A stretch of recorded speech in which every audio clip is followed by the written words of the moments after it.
antara tadi peta Islam pesisir dengan Islam pedalaman itu, ya, itu karena tidak terlepas dari pandangan ini. Yang seperti saya sampaikan dulu, ada pertanyaan Bu Erna, saya ingat masih, ya, kenapa Islam Nusantara itu disebut sebagai Islam yang periperi, Islam yang nominal, Islam yang pinggiran, kan gitu, sementara Timur Tengah Islam yang great, ya. Ini tidak terlepas dari pandangan dari Robert Redfield yang pernah saya sampaikan, menulis buku di tahun 1956, ya, yang dia berbicara tentang Peasant Society and Culture.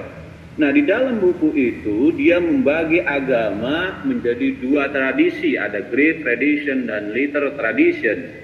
Nah, Islam Indonesia, Islam Jawa itu disebut sebagai Islam Little Tradition. Sementara Islam yang dari Timur Tengah, Islam universal itu disebut sebagai Great Tradition.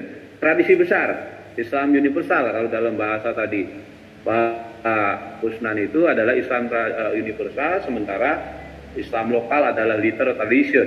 Dari situ. Ini pembagian yang disampaikan oleh Robert Redfield.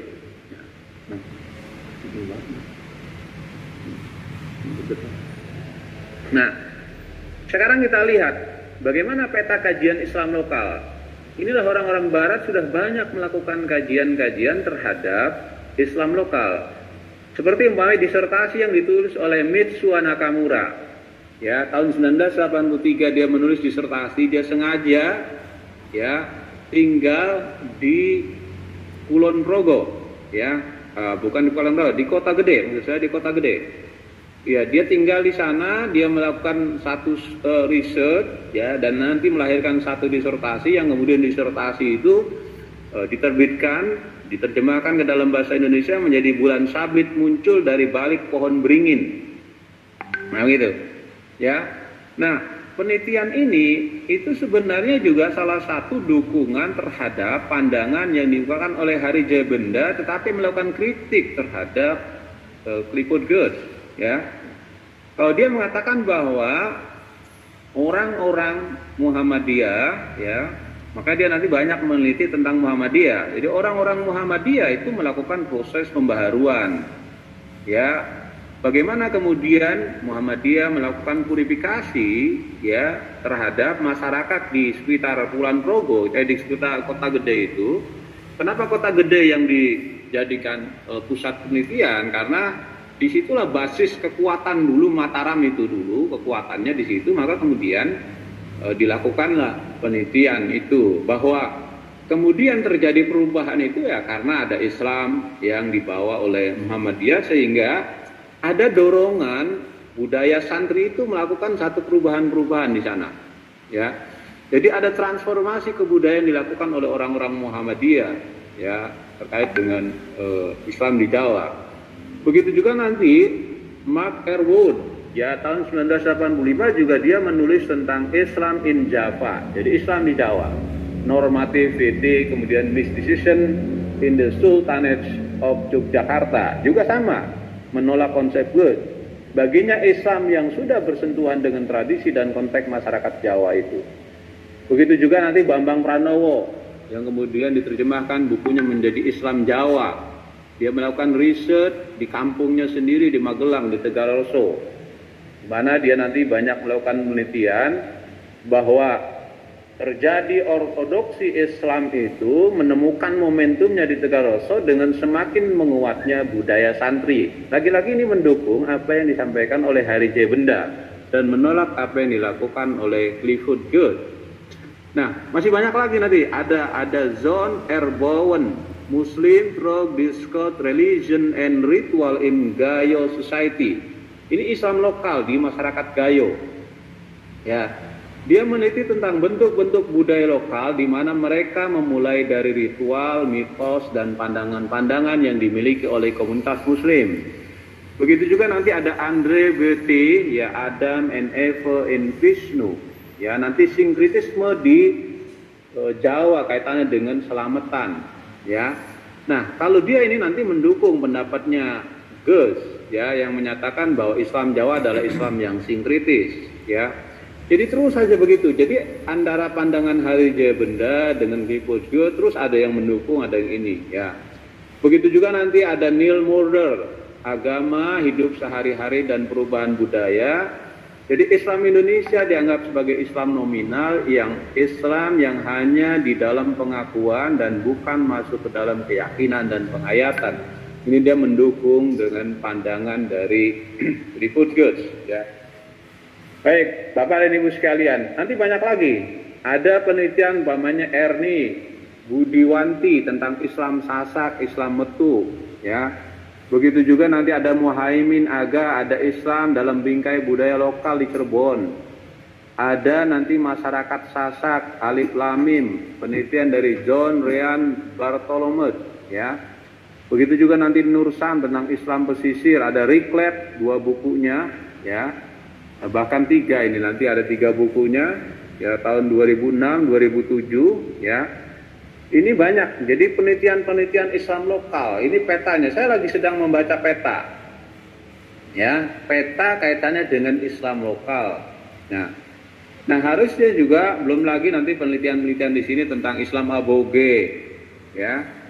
Ya, itu nanti banyak Islam-Islam lokal, kajian-kajian antropologi. Nah, cuma kita ingin melakukan bagaimana sih sebenarnya antropolog barat itu membangun epistemologinya ini. Nanti bagaimana kita mengkritik epistemologi yang dibangun oleh antropolog barat gitu. Ini kita kajiannya kajian S3 bukan kajian kecenderungan S1 yang hanya melihat benar dan salah. Enggak, kita kajiannya kajian S3. Makanya kajian kita adalah kajian epistemologi. Mengalir. Nah, kita lihat kecenderungan antropologi barat yang perlu kita lakukan kritik secara epistemologinya. Ya, banyak barat itu ketika mengkaji Islam itu, saya sering bilang itu banyak mengikuti pendapat Redfield yang membuat oposisi biner, ada Great Tradition, ada Little Tradition, itu selalu dipertentangkan antara Sunni dengan Syiah, fundamentalis dengan liberal. Itu banyak yang selalu biasanya orang-orang kecenderungan antropolog barat itu melihat itu.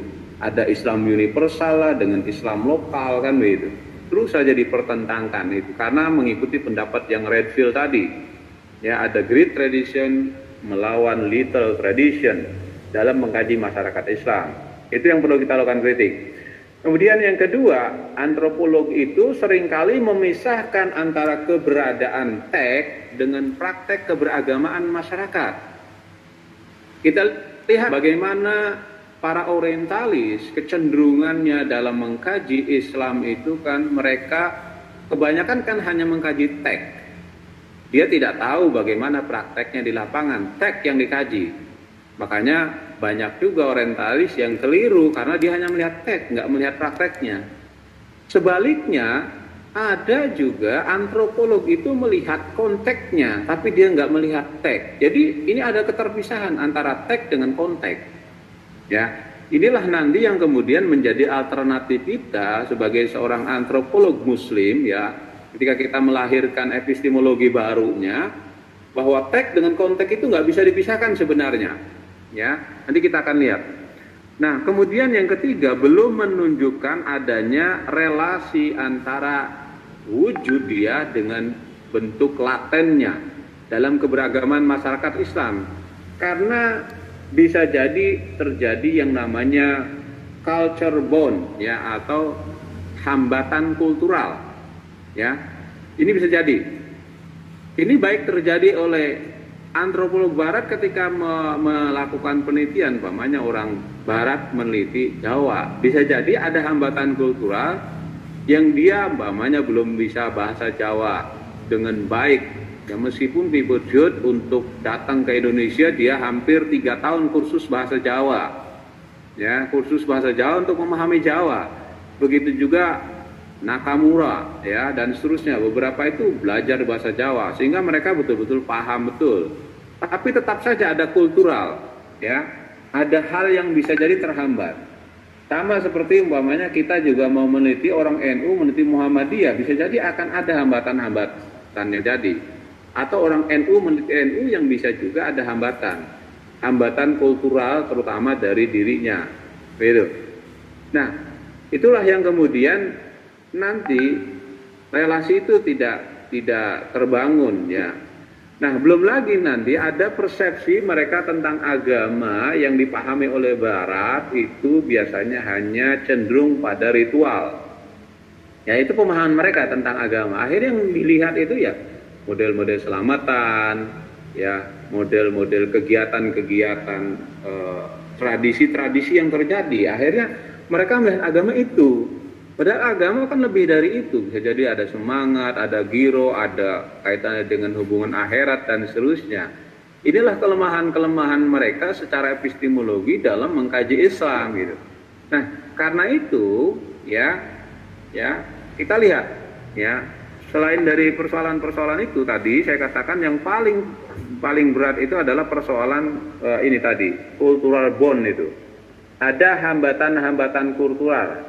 Ya, ini biasanya problem-problem antropologi seperti itu. Ya, baik Bapak dan Ibu sekalian, kita lihat. Kalau begitu, bagaimana sebenarnya epistemologi yang ingin kita bangun?